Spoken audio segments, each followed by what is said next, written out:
ফুলকির কাছে ধরা পড়ে যেতেই অদ্ভুত কাণ্ড ঘটালো শালিনী। হ্যাঁ বন্ধুরা, এমনটাই দেখা যাবে। তাই সম্পূর্ণ জানতে ভিডিওটিতে লাইক দিয়ে চ্যানেলটি সাবস্ক্রাইব করে দেখতে থাকুন। গল্পের শুরুতেই দেখা যাবে ফুলকি জিতে গেলেই রোহিত খুব খুশি হয়ে যায়। তারপরে দেখা যাবে হঠাৎ করে ফুলকি ঘুরে পড়ে যেতে লাগলেই রোহিত এসে ফুলকিকে ধরে ফেলে আর বলতে থাকে, ফুলকি তুমি ঠিক আছো? ঠিক আছো তো?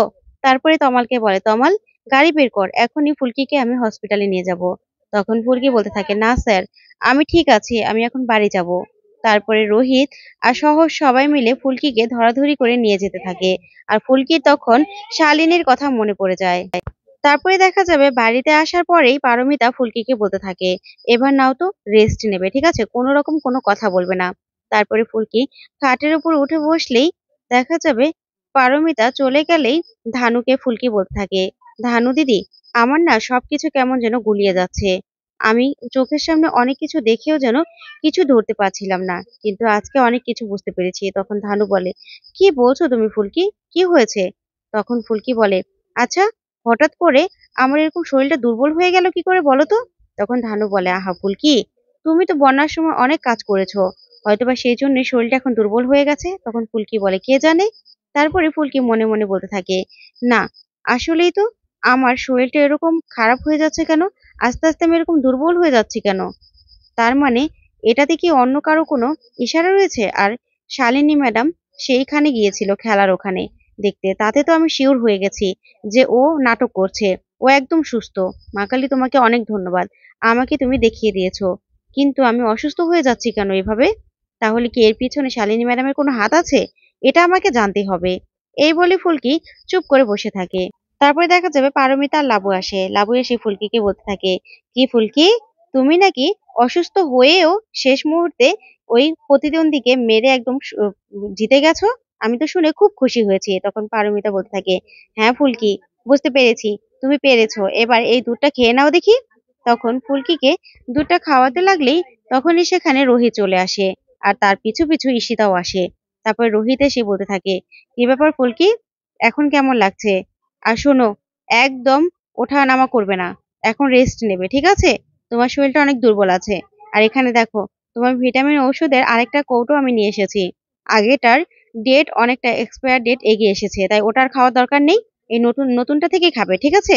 তখন ফুলকি বলে, ঠিক আছে স্যার। তারপরে দেখা যাবে ধানুকে সেই ওষুধের ডিব্বাটা ওখানে রেখে দিতে বলে, ধানু রেখে দেয়। ওইদিকে ঈশিতা সবটা দেখে ফেলে। তারপরে ঈশিতা চলে যেতে লাগলেই রোহিত বলতে থাকে, "এ কি ঈশিতা, তুমি নিশ্চয়ই ফুলকিকে দেখতে এসেছিলে, তাহলে চলে যাচ্ছ কেন? যাও ফুলকির সাথে কথা বলো।" তারপরে ফুলকির কাছে এসে ঈশিতা বলতে থাকে, ফুলকি, তুমি নাকি অসুস্থ হয়ে গিয়েছিলে, আর অসুস্থ হয়েও নাকি এই ম্যাচটা জিতে গেছো। খুব ভালো লাগলো, জানো তো? তুমি এখন ঠিক আছো তো? তখন ফুলকি অবাক হয়ে ঈশিতার দিকে তাকিয়ে থাকে আর মনে মনে বলতে থাকে, এ কি কথা, শালিনী ম্যাডাম ওখানে গিয়েছিল, নিশ্চয়ই সে জানে, কারণ তারা সবাই একসাথে মিলেই তো এই কাণ্ডটা ঘটিয়েছে। অসুস্থতার নাটক করছে সেটা আমি ঠিক বুঝতে পারছি, কিন্তু এখানে কেন এসেছে?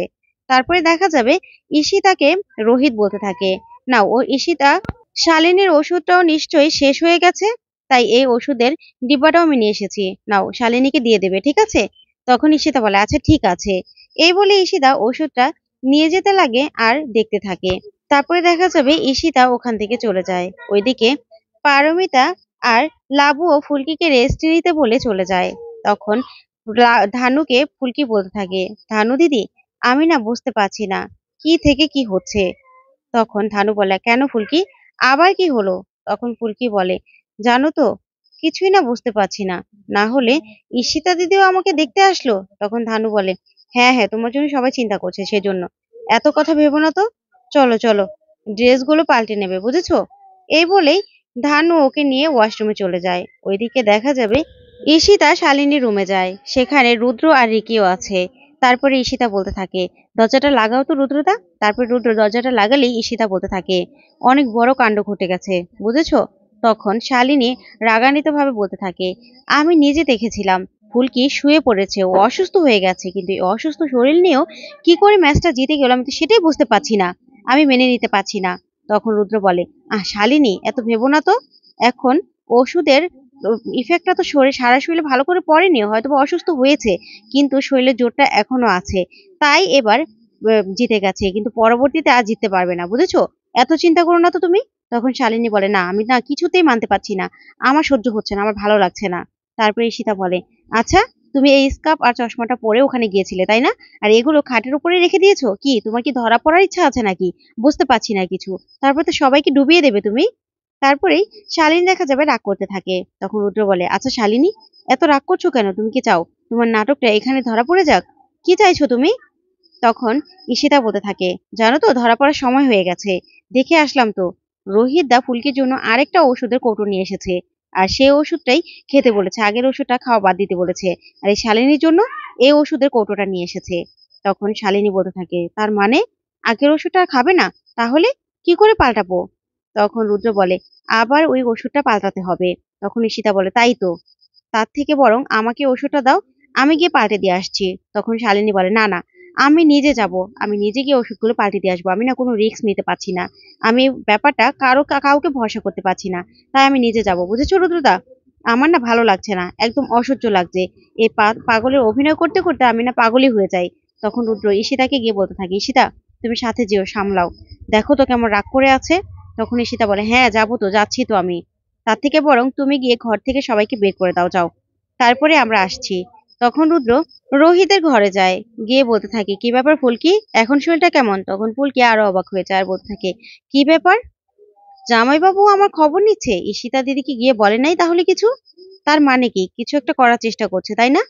তারপরে দেখা যাবে রোহিতকে রুদ্র বলতে থাকে, আচ্ছা এখানে কেন তোরা, একটু ফুলকিকে রেস্ট নিতে দে, ওর শরীরটা তো ভালো না।